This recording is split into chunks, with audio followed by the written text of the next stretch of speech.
being with the earthbound community is. Fabrice, I know you started live streaming, but I know Tim had a question. Yeah, please feel free, Tim. Okay. I did. Yeah, you're right. How did you know that? That's What did you say? How did I know that? That is weird. I don't think I had. All right. Well, I did have a question. All right. This is even getting surreal right now.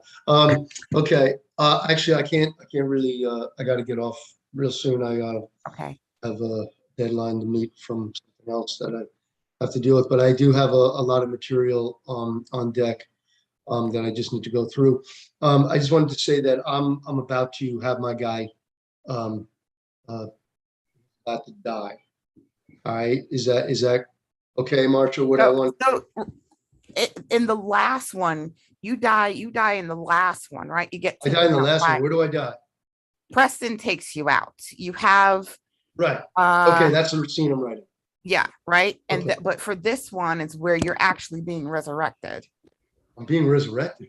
Yeah, we got some continuity stuff to go through. Actually, I'm gonna need you in your own body, your own body, and that's because that's the one you're going to be resurrected in. You're going to be at the moment that you die, you're actually starting to feel the connection of the earth. Preston doesn't know that because you are you have a weapon to Malik, who is Micah's son, and she walks in and she takes you out.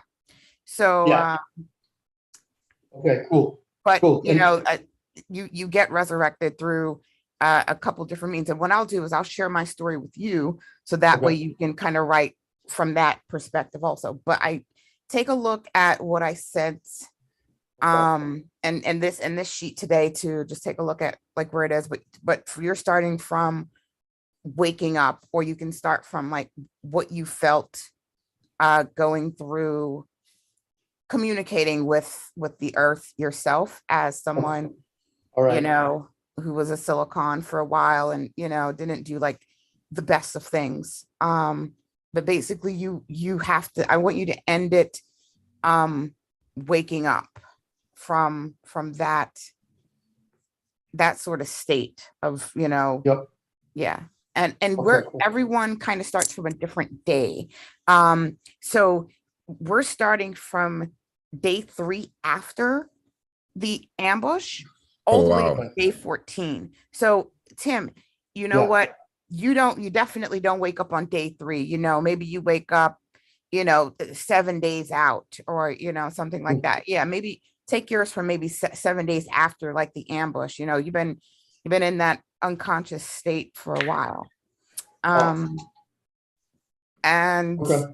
Yeah, because Kaylee, I know you asked me about it. I was like, at first I was like, yeah, 3 days. And I was like, no, this actually makes sense. It's a longer time than that, right? So we can pick a day that your character starts from, or starts to see clearly from, and basically starts to tell their story from. Yeah. Okay. Mm-hmm. And I'll just let everyone know that although this is the last story, we're going to be working on this story for a little bit to just finish it up and finalize it. And Fabrice and I are going to come up with an exact date, probably within the next week or two, that everyone's story needs to be in and submit it.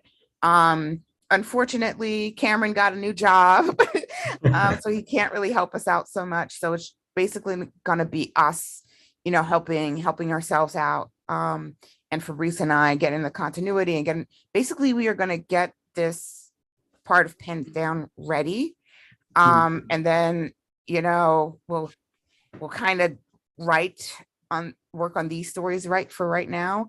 And then we'll move on to someone else's story. So it's going to be really good. Right. And I know that we all have a bit of a time crunch, so we're going to use the time wisely. Does anyone have any more questions? Yeah. Marcia, I got to split for now. That's fine. That's fine. And I know you'll finish it and send it over. Yeah. Right. Okay. Yeah. Maybe in like an hour or so, I'll kind of jump back in and see what's happening. Okay. All right. Cool. All right. All right, guys. Have a great time. You too. Bye-bye. All right. Bye-bye. Yeah. Cheers. Okay. All right. Does anyone else have any questions? Which number writer am I? Oh, you pick yourself.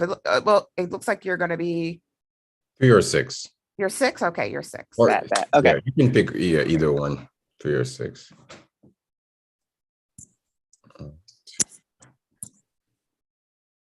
Perfect. Any clarifying questions or comments before we begin? Yeah, this has been an incredible journey, an incredible experiment, an incredible story, an incredible world to explore together. I think this is so powerful that we're coming together as a community to write in the world. And yeah, like Marcia said, we'll be finalizing everything, giving you as a date in terms of how to refine your stories. And the hope is we'll be releasing a collaborative novel from that world. And we'll be having an event either by the end of the month or next month to do like a session so everyone can present a fictional world that they can design. It doesn't have to be something that you like care so much and you've had it in your mind for 10 years. It could be that, or it could be something you create completely out of thin air and you present it to a group and we discuss it and we're all going to be deciding which world we're going to be focusing on for the next like pins down production cycle for the 4 months, and we'll be writing. But anyways, Marcia, if you have any other things, we'll feel free to launch the pins down final session. Wonderful. I'm glad that we're here. I'm glad that you guys are here and have stuck it through and have actually, like I said, just keep on enriching the story in, ways that I could not have imagined. So thank you. And yeah, let's make the most of our time that we have right now. And we can start. Super. All right.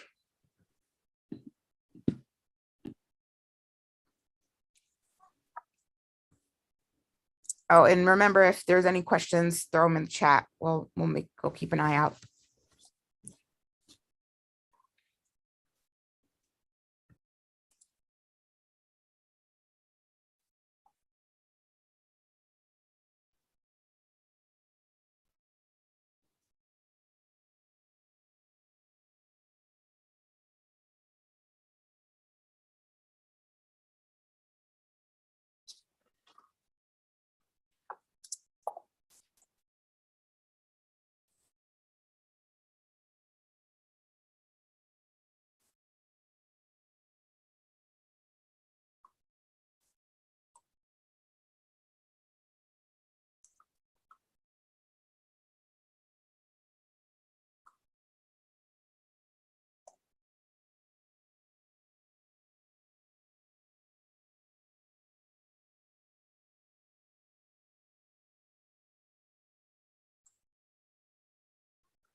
All right, pens down. Who wants to go first?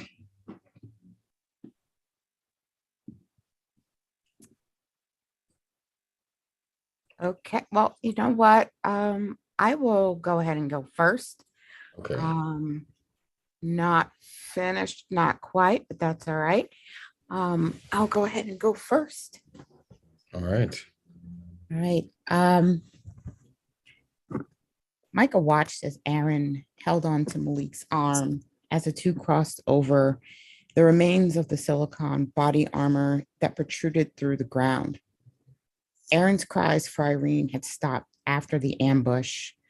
Uh, after the ambush, hearing all of the killing from the inside of the shelter shocked it out of him. It could have gone all wrong. If Ma's weapon had gone off, if Preston's aim was bad, if Ma wasn't a connector, if the Earthbound didn't have help from the outside communities, there would be nothing left but a digital world. Ma died and Malik lived, and now it was being admired for helping the adults pick up scraps of silicon suit remains to be studied. Aunt Hart snuck up behind Micah, saying, "Your promise is being kept. Aaron and Malik are brothers." If the words came from anyone else, Micah would have felt the stings of the comment. But with Hart, he took her hand and released a smile. "How is she?" Micah asked. "Preston is learning and hopefully developing a stronger backbone. The earth will always keep the record of the past and make a future from it. She will save our future. Her dedication to healing is as strong as her will to live with the pain. I know I disappointed her." This is Micah, sorry. "I know I disappointed her when I didn't choose her for Poyer's army, even after she proved herself. Preston is a great fighter, but we need her in the lab more than we need her on Silicon ground." Aunt Hart interrupted Micah. "She's in my hands now," she said, exposing her palms to him. "Preston's backbone will get strong enough to get you out of her head and her heart. I trust that. I trust that you will, Hart. What about Ma? It's been a week since he woke up. What do his tests reveal about him?" Aunt Hart's 11 lines pushed her glasses down the bridge of her nose. "Micah, this isn't just another patient. He was connected as a silicon. Syllble is an entity, is also connected is also connected. The earth is so strong that it wants humanity to communicate with each other. Ma, Andrew, is doing fine, but it's going to take time for him to trust us, and it's going to take even longer for us to trust him. I don't want Malik to see him. I don't want him to see, sorry. I don't want Malik to see him.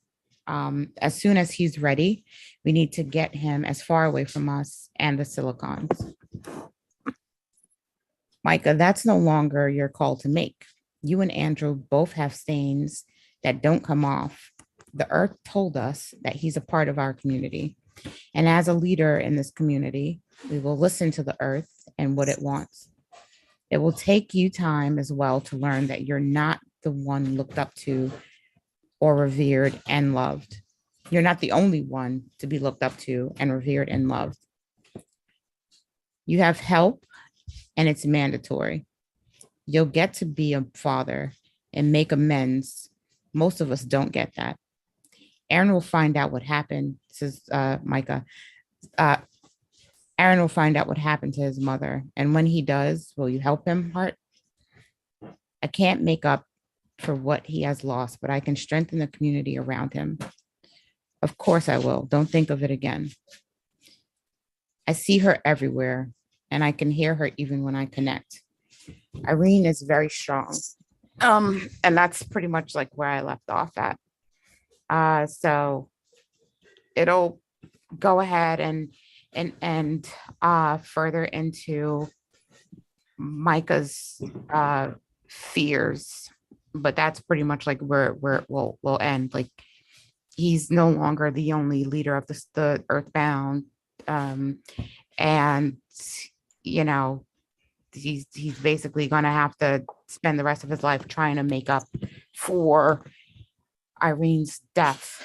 So that's how this scene will end. Yeah, I really like this. I love it's almost as if it definitely feels like a resolution, like the energy of a resolution after like a climax. Mhm. Sort of like closing this chapter. I like how you weaved in all the world building. I really like that. I think you're always great at connecting different parts and people into the process. I also like the idea where you said, where was the lab, how she was not supposed to be in the army and that she needs to be in the lab. Yeah, that's Cat's character. Sorry, Cat's character Preston. Mhm. Like she was always trying to prove herself to Micah, and she really wanted him to see her and view her. But it just wasn't. He did it, just not in the way that she wanted him to. And so when he makes this decision to be like, hey, you're actually not gonna be a part of the army. Yes, you're strong. Yes, you can do this, but you're brilliant, and we need you. We need your brilliance to move the community further and save the earth and save people. Yeah. I love it. Yeah. Thanks. Thank you. Super. Any comments before we move forward? I know we're the time in terms of our 15 minutes. I'm happy to go next, but if someone feels very the burning need to go next, please. Okay, I'll go next. Thank you, Marsha. Okay. Thanks a lot. Okay, let's see. Okay. So this is from Poya. And it's 3 days, 4 days, or maybe the day after the battle. But okay. I knew from the get-go that we needed to repair and rebuild the Earthbound community and compound. Buildings were completely broken, windows were shattered, and the structures cracked with pieces of silver, metal, and brown wood all over the ground, scattered. Some of our homes in this sacred Earthbound camp were burned down to the ground, and worse, many of our people died. On my forehead, I had a blotch of dried blood. I wasn't feeling well. I was angry. My stomach growled of madness. I woke up on the floor in the back house with dried grass all over my body, realizing the war that just took place. We needed to carry one by one the bodies of our dead before we would even take care of the children that were hiding in a large vault underground. We won this battle thanks to our mighty weapon, but we lost so much. I told Levinson to grab the foot of this immobile female body. She didn't even have any shoes on. I grabbed her shoulders, and the red blood all over her back got into my hands. Upon closer look, it was Carlita. I didn't know Carlita, but I knew she had a daughter downstairs where all the children were hiding. Tears began to drip down my face. Was I going to be the one to tell her the news that her mother didn't make it? Was I going to be the one to tell her daughter that I buried Carlita, her pale, lifeless body? We dug a large mass grave in the back of the dome, taking out all the dark black dirt with shovels. It took just 30 minutes since the weapon we used to defeat the Silicon Raiders had unraveled the earth all around us. We placed Carlita's body near the hole before I pushed her with my own hands by rolling her body, her face under dirt, and about 80 other lifeless bodies that fell to the bottom, making a strange lumping sound one after the other. I saw yellow shoelaces untied with blood, their eyelids closed, dust all over their faces, ripped jackets. Some had perished with sword wounds, gunshot wounds. I held my stomach, squeezed it with my nails, hurting myself. I wanted to gag. I wanted to vomit, but I hadn't eaten or drank anything for days now. The violence we endured, we would feel this for a long time. When I looked up, I saw Levinson was bawling. He was younger than me. I placed my hands on his shoulders and I told him, "You need to be strong, Levi. You need to be strong." "I want to. I really want to, but I can't believe they're all gone," he said, sobbing with his small nose running, brown eyes, and his curly hair and blue jacket. "They are. And what they would want us to do is to rebuild, to regenerate all that we stand for," I said. It was about to be night. The sun was just setting in the horizon. By the time we finished, we placed all the bodies in one large mass grave. Everyone in the earthbound had gathered around the hole. It was then the gas was poured all over the body, and the flames were high up, shining the surrounding, and the tears of everyone sobbing, saying goodbye to their loved ones. Carlita's daughter, Cocoa, was there with her small dreads yelling, "Mommy, anyone has seen my mom? Mom, where are you?" She walked around pulling people's pants and dresses with a worried look. I couldn't tell the news. No one could. I looked away and cried and wiped my tears with my forehead and grew angry at the silicons and their silly vision to digitize the world. Our planet could only be saved if we took care of it. Why was this a threatening idea to them? It was then I stood up in front of everyone with the flames of the bodies burning to ashes behind me and the horrid smell of burning flesh. We need to regenerate our powers, our people, our forces. I've spoken to Micah. I will lead the new earthbound army. I said with the sun fully set and the red sky with fumes from the air was bright. "How can we rebuild if we don't even know how to fight them?" one person said. "We can and we must. We've taken most of the Silicon Raiders' bodies in their white suit to be studied. We will build new weapons. We will train the next generation. It seemed that we can save the people who have been digitized. We can," I said, shouting, looking from left and right with my hair moving against the wind. I saw their eyes widen and some couldn't believe it. I had hoped that I would see my father again. Just the chance and possibility of that happening left lightning in my stomach. And I continued, "We cannot hide any longer like cattle.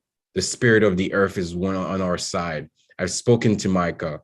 I will lead this new earthbound army.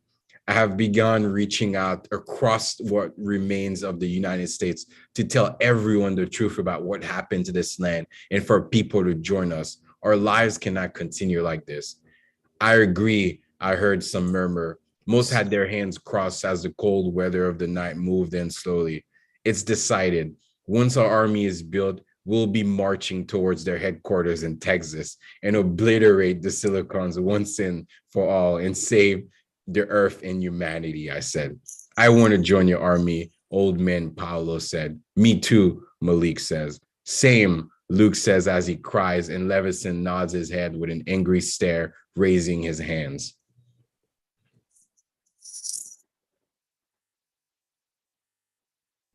I liked it. Sorry. Absolutely loved it. Again, thank you so much for like the visual parts of creating what the aftermath of this looks like right after it. Poya's vision and her voice, everything about her just screams leader, and she, just general, just whatever. She's absolutely trusted. She's absolutely the most fierce, and probably absolutely going to be more feared amongst the Silicons, even more than Micah,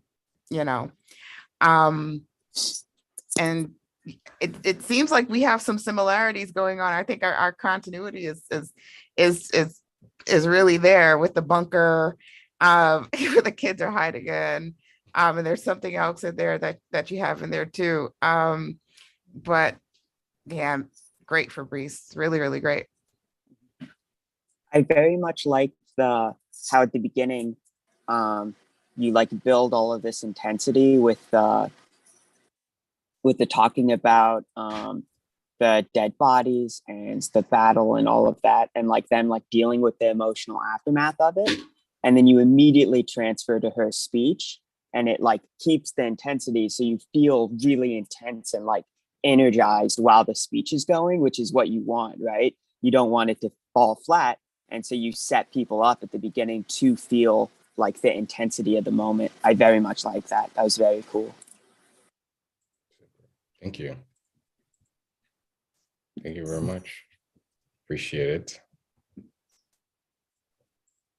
Yeah, thank you. I feel like one of the biggest thing for me in this part is like as we continue like behind the scenes with the Parallelia, I think it could be really cool if like there's just millions of people heading to the Silicon's headquarters with new weapons and just going to like this is massive war going to happen in the next arc. But that's up to Marsha to decide as the showrunner. But anyways, thank you so much. Who wants to go next?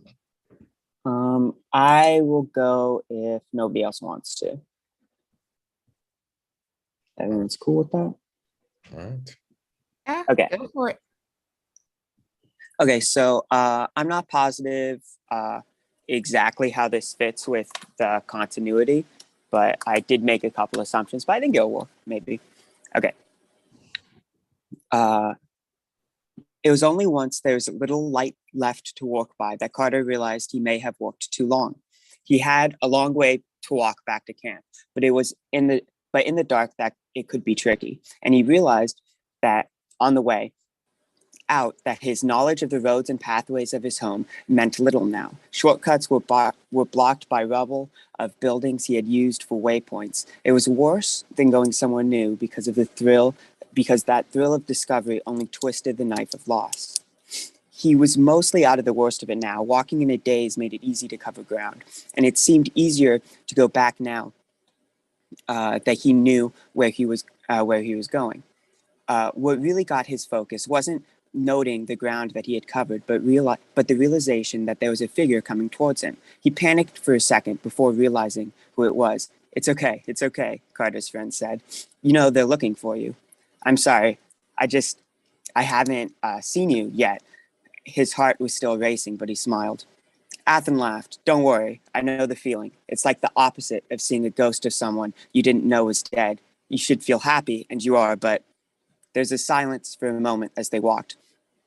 It's just as scary, just for a moment. I'll moment twice.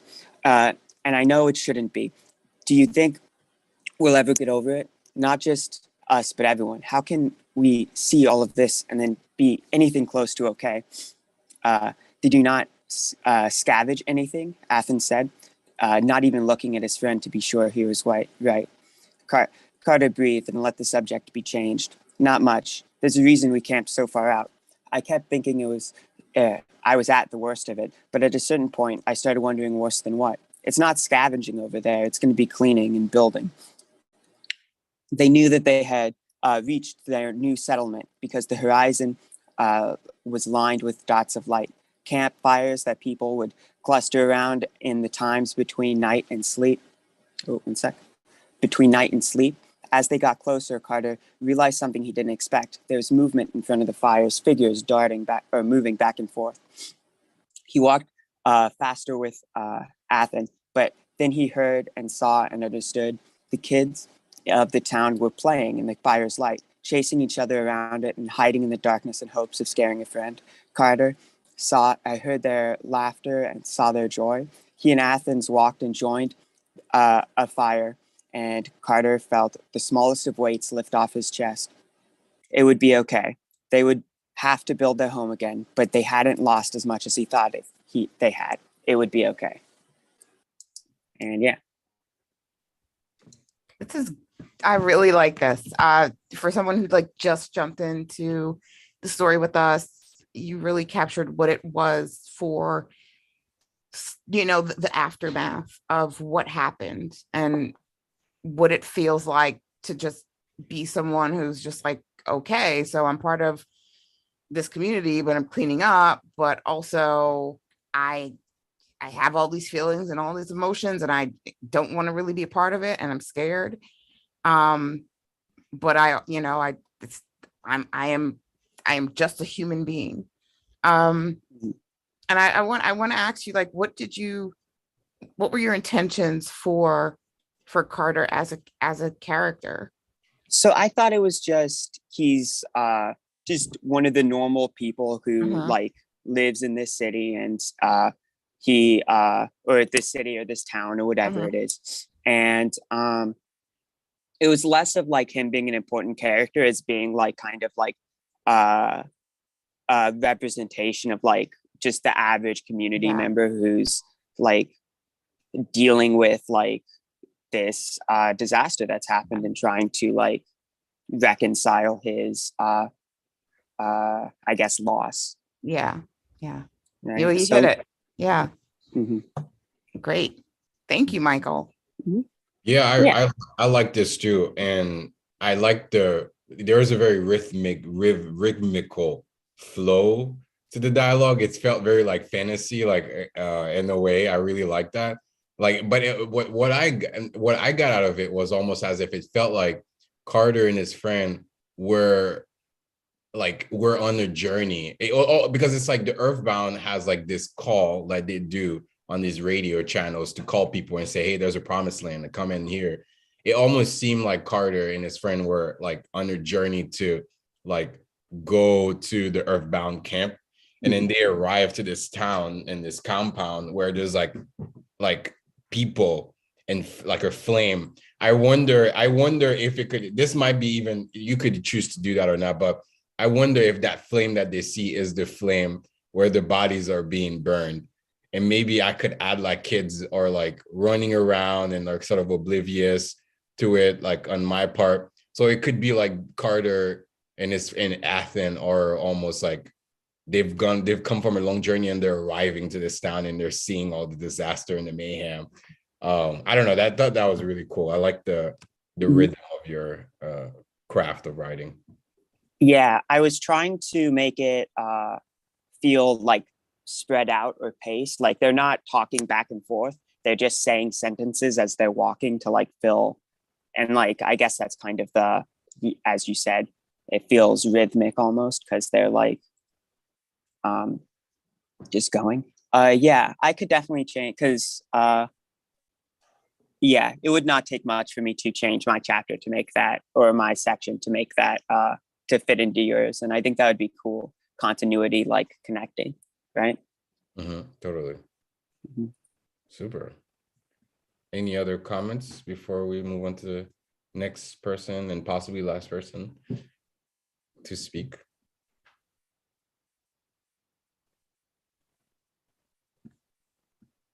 All right, who wants to go next? Thank you, Michael. I guess I can go. So I didn't read the finale, or not finale, last bit of Syllble's story the last time. But as you had warned the people and all that about the Silicon's coming, and had talked to Aunt Hart for a bit, and become full Ruthbound. So I'm gonna just not read that part. So Syllble could see above the Silicon technology. She was able to enter and leave it untraced. She could see everything in the Silicon world, and she could even enter her body, but she could never return. Syllble was doubly cursed, never able to see her parents or join the Earthbound, even though she went through the ritual to become just that, and unable to join the digitized world of the Silicons. Her experience was one she still couldn't comprehend, yet somehow she could control. It was like she was above the Silicon technology, or repeat of the first thing, able to enter it and leave it untraced. Well, monitors were frustrated. She could see them in the Silicon world. The code, the very fabric of the digitized world changed without them lifting a finger. One of them, Zayden, Syllble observed because he seemed to understand more than the rest. He walked over to one of the desks, leaning over one of the monitors. You see that, Zayden said? He pointed at a line of code. The monitor stared up at him. It was the closest thing any of the Silicons ever got to fear. Zayden was someone Syllble feared. While Syllble couldn't read code, the line Zayden had pointed to was different from the rest. They were coordinates. That's the same signature that the hacker left on the other three things that changed. He said, whoever they are getting dangerously close to undoing line 2 of the code. Syllble stayed put in her invisible conscious state. Even though her body was visible to her, but invisible to them, she was afraid that they would find her because those coordinates, they showed exactly where she was. She followed Zayden as he moved around the office, keeping an eye on the code as she did. The numbers changed, marking exactly where she was. While she hadn't done it in a week, she knew she could become visible in the silicon world. If she did, though, she had no way of hiding where she was from the monitors. Her fear paralyzed her, keeping her in what her and Aunt Hart had coined limbo. They had also come up with what she was, a jumper, because she was capable of entering both the earthbound and silicon world. Not only did she fear the monitors finding her, but what if they destroyed her body? She had hid it in the desert somewhere underneath the tarp, soaking it with what the monitors used to preserve bodies to protect it from the elements. Then there was line 2 of the code. The code made no sense to her, but her goal was clear. It was the thing that made digitization a living hell instead of paradise. She would find a way to give the silicon emotions. Whoa, that Not complete, is, but I know, but got some that's a repetitive hell of a monkey wrench you just gave to the silicons. Wow. Nice. Very nice, Bren. I really enjoyed Sabibel's journey this far, and like, you know, figuring it out up until like she, yes, disappointed, but she's making the most of it. It's I think it's fabulous. And yeah, like Fabrice talked about, I'm like, it also, if there is another part to Parallelia, like Sabibel's story of what she does and how she's going to move around, I think it's going to be extremely interesting and just like really invigorating. She's something different. It's something new. I wonder if there's any more out there like her. Maybe she can make some more with what she's doing. Yeah. Again, great story, Bren. Great. Yeah, I feel like the mastery of your world building is like just absolutely amazing. I've seen it across Sabibel's stuff. Like you're just kind of you're breaking grounds in terms of like the world of the silicon, because we haven't necessarily explored what the silicon world in a digitized society look like. I think you've like literally, you and Tim have like broken grounds in terms of just defining like a robust way. And I love like the way I don't know, I am a digital person, and I don't really know what that means, but through your character I'm able to see what it means to be a digital person and have access to like different corners of like a web of systems and places. So like, well done, this is good. Yeah, the world building is great here, really like it. Very original. I mean it. All right, Marsha, I don't know if you're speaking. I see it, the green is loud or you're muted. No, I was muted. Okay. Yeah. Yeah, any other comments about Bryn's?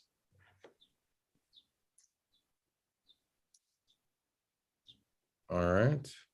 Well, oh, No, go ahead. Go ahead. no, go. I know. Okay. Well, I again just wanted to express like my thanks for everyone just like putting their brain power into it, their dedication into meeting on a Saturday and just jumping into the story and helping with the world building, helping with the scheduling of it all, helping with just like enriching the story in a way that I really couldn't even see, because you know, when you're writing and you're writing from your own characters and from yourself, your own point of view, that's pretty much what you have. So I'm really happy that you guys all came in and you wrote with me, and very, very, very much want to thank Fabrice for you know, just creating this entire event and having it like be able to stretch into a different way. So I'm looking forward to what comes next. And all I'll ask is that, you know, everyone, especially myself, go ahead and go back and make sure that their stories are complete, so that when we go back into the editing process, your voices are very loud and very clear. And then, you know, we can move on from there. Yeah, and yeah, I'm excited that this marks the completion of the first Pins Down event. Yeah. And this is so new and unique and collaborative. I can't wait to see what the collaborative novel looks like. And as Marsha and I curate the stories, like the best stories to be in the book, we'll also be talking more around next steps, around what does it look like to pitch some of the storylines to different people here in LA, which is the goal as well.